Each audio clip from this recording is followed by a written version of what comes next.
afana muri kupfeka mamaski wasi kupfeka mamaski afana Madziva. afana wasi kupfeka mamaski Zvachihombe. So, ndiri munzira zvangu kunona kule ndakatanga kunzwa smero yacho ndiri kure kure. Peya timu rangu hasi majokes chimwe chamba chacho changa chakavigwa mumasoksi.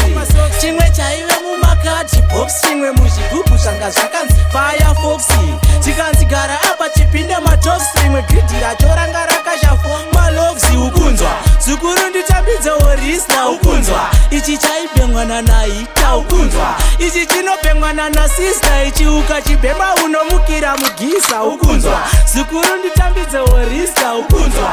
Ichi chaibhengwana naita ukunzwa. Ichi chinobhengwana nasista ichiuka chibhema unomukira mugisa. Ichi ndakachihota kuMalawi. Chinotaka nemunhu. Chinotaka nemunhu ichakatakisa mbuya nehanga nakaguri. Hameno kana uchida mutori. Zvese nebrongo zvipo pasi pepilo. Mangemba ndiwo akazara mundiro kazvirova zvese ndongokuti uri hiro ukunzwa.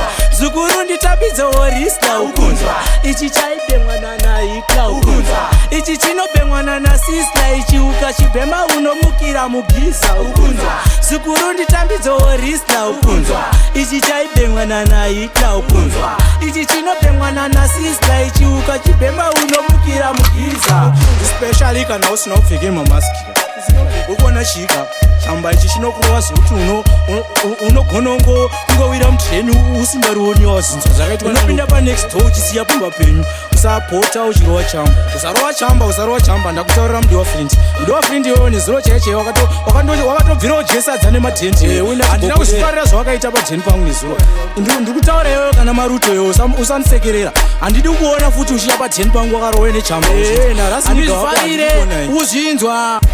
Zukuru nditambidze Orisla ukunzwa. Ichi chaibhengwana naita ukunzwa. Ichi chinobhengwana nasisla ichiuka chibhema unomukira mugiza ukunzwa. Zukuru nditambidze Orisla ukunzwa. Ichi chaibhengwana naita ukunzwa. Ichi chinobhengwana nasisla ichiuka chibhema unomukira mugiza. Ichi ameno zvachingori chinorohwa nanagodobori hachirohwe nevane mapori chinorohwa nyangwe nezvidhori chinenge chezvidhoma aiwa inini ndazidhoma.